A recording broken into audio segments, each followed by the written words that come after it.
Welcome to a conversation with Hasmy Agam, Executive Chairman of Malaysia's Institute for Diplomacy and Foreign Relations. He was Malaysia's permanent representative to the United Nations when Malaysia was on the Security Council, and he was also Ambassador at Large for the Non-Aligned Movement for Malaysia. Ambassador Hasmy, thank you for being with us today. It's a pleasure. The Commonwealth Commission for Respect and Understanding was established as a response to growing concerns about systematic group violence in the world and the widespread disrespect and anger that lead to such violence. Now, the Commission advocates greater use of multilateral approaches in international disputes and confrontations. With President Obama in office in the United States, do you think that we will see higher levels of multilateral collaborations in addressing the problems of terrorism and violence in the world? Well, we certainly welcome the prospect of U.S. Playing a more multilateral role in the world. Maybe a great change from the past 8 years. But we have yet to see how the United States, as the remaining superpower with enormous military might potential, will be able to evolve itself from basically superpower status with military might behind it to playing a collaborative role with the rest of the world. But I think the jury is still out. We still want to see how the United States will be able to evolve from superpower with military might to a superpower that, as he wanted it, a soft power approach, which I think it will be very much welcome in the rest of the world. The Commonwealth is being urged to champion multilateralism, working with the United Nations and other international organizations. From your experience, what are the challenges of working with the UN?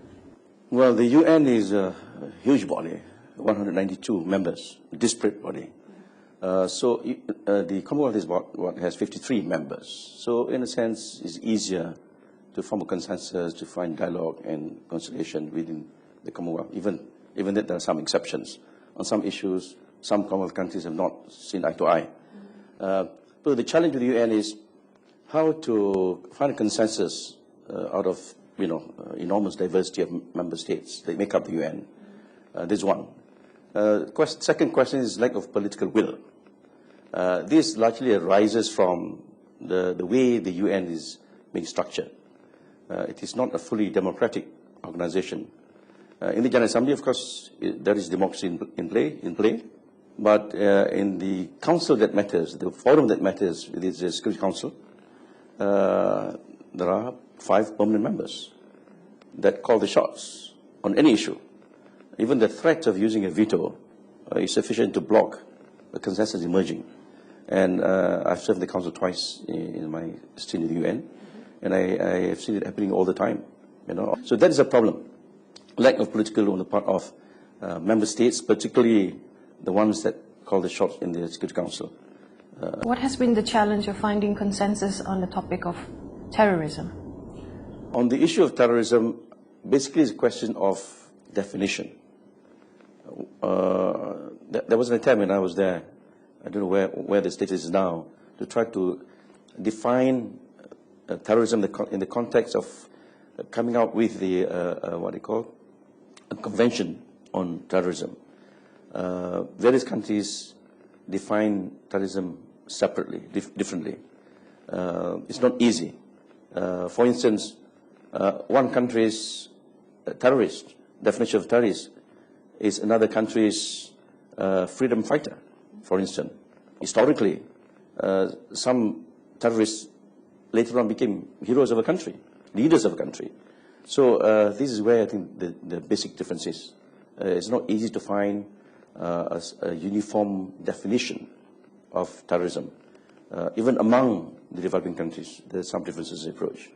So the lack of ability to find a consensual approach is the thing that's slowed down the whole process. Then another important issue that the developing countries have been pushing for is the issue of relating terrorism to root causes. We must find and identify the root causes of a problem, of a conflict. Here, there are a lot of differences, not just between the West and the East, so-called, but also among developing countries. Let's take Palestine, for instance, Middle East. Every time we try to find, to push for root causes, we are blocked by some countries who, for their own reasons, do not want to define what constitutes violence in the Middle East. But there has been examples of where the United Nations and the international community have been effective in working together in addressing problems, and they have moved quickly. Yeah. Could you give some examples? Mostly in the areas of development, what I call upliftment of people's plight out of poverty, for instance, development assistance, economic issues, socio-economic issues, on certain aspects, human rights. There have been, much more consensus. Although even that, in those issues, there's always this debate, between the purists on the one hand and those that want to find a more liberal or general interpretation of certain issues. On those issues, the UN has found it more much easier to find a consensus. But on the hard issues, political security issues, strategic issues, this is where the problem lies. Okay. Let's talk about the importance of dialogue. Now, dialogue and consultation are valued Commonwealth traditions and approaches.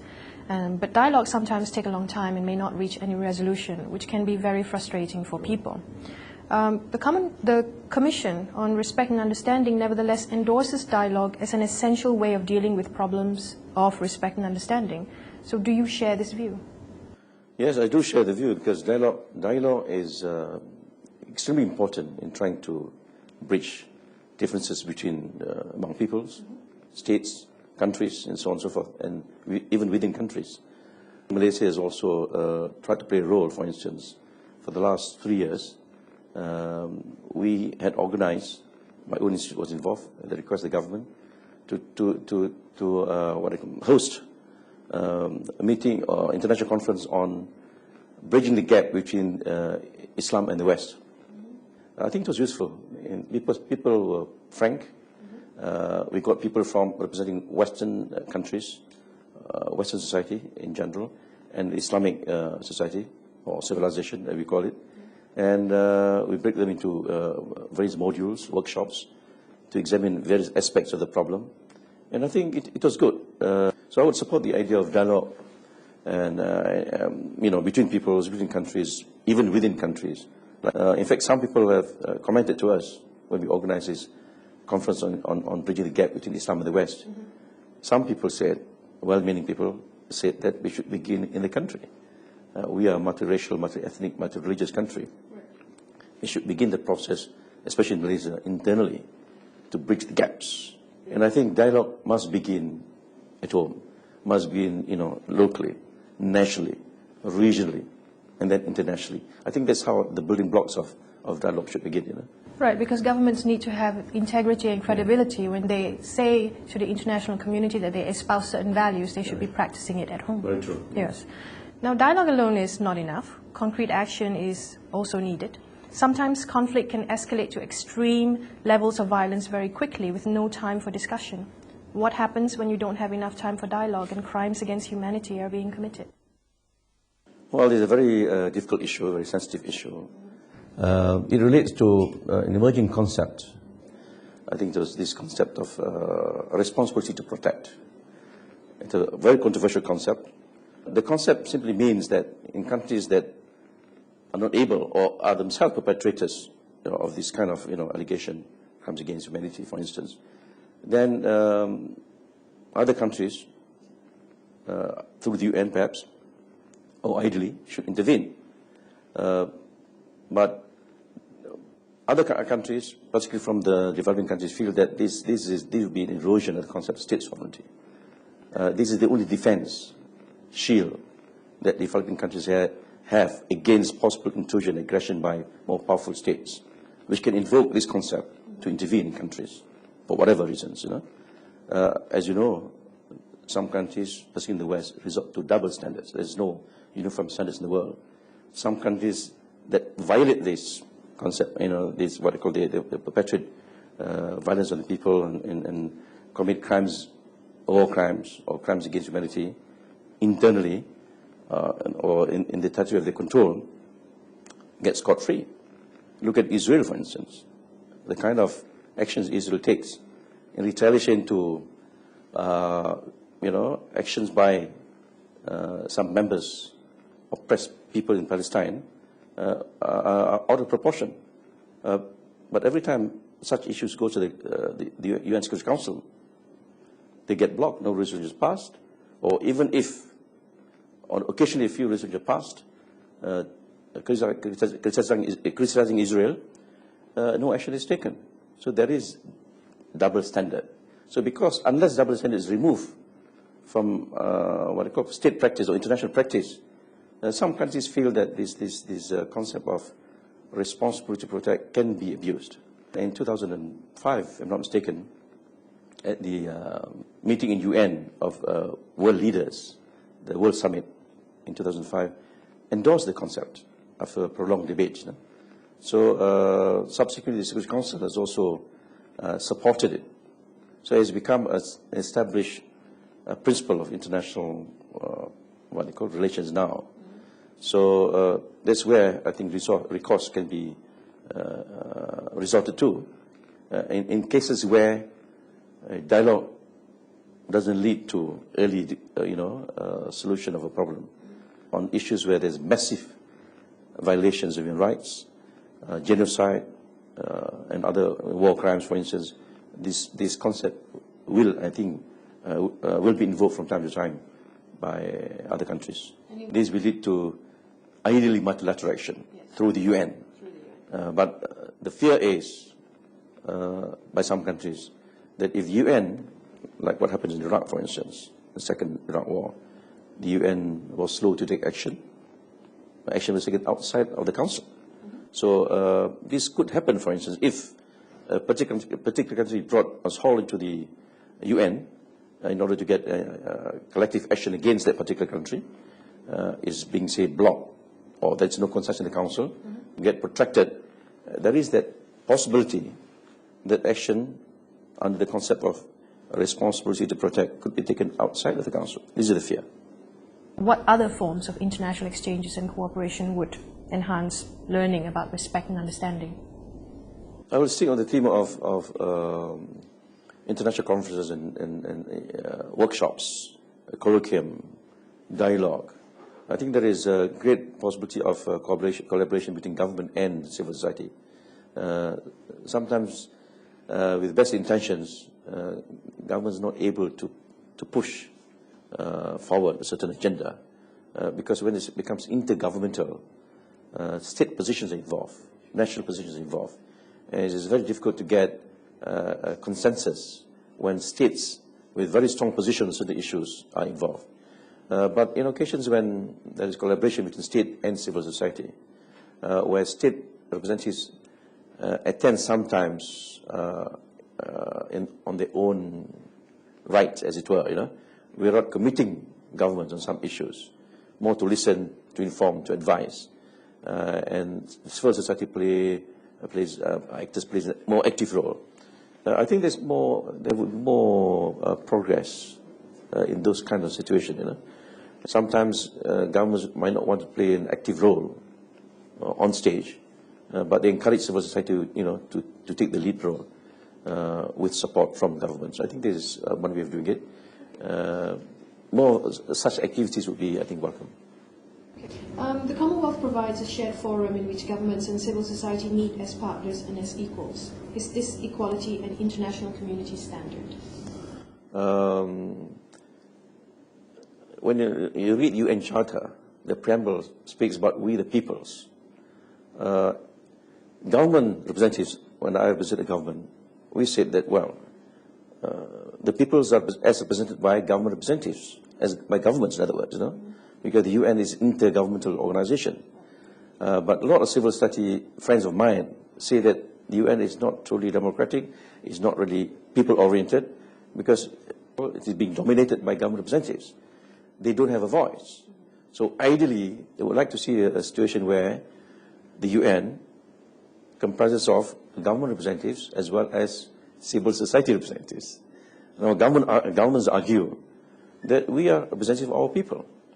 When we formulate policies on any issue, we have taken into account, democratic governments have taken into account the views of the people as articulated by their organizations, NGOs. So, but in the UN, the door has been open to a certain extent. In certain committees, in certain fora of the UN, civil society members are free to express their views. On other occasions, they express their views through their government representatives. So it's not quite open yet. It is not an ideal situation where both representatives are there, you know.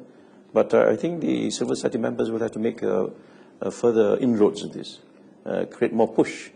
I think on some issues, government is more open, like on human rights issues, social issues, the less contentious issues.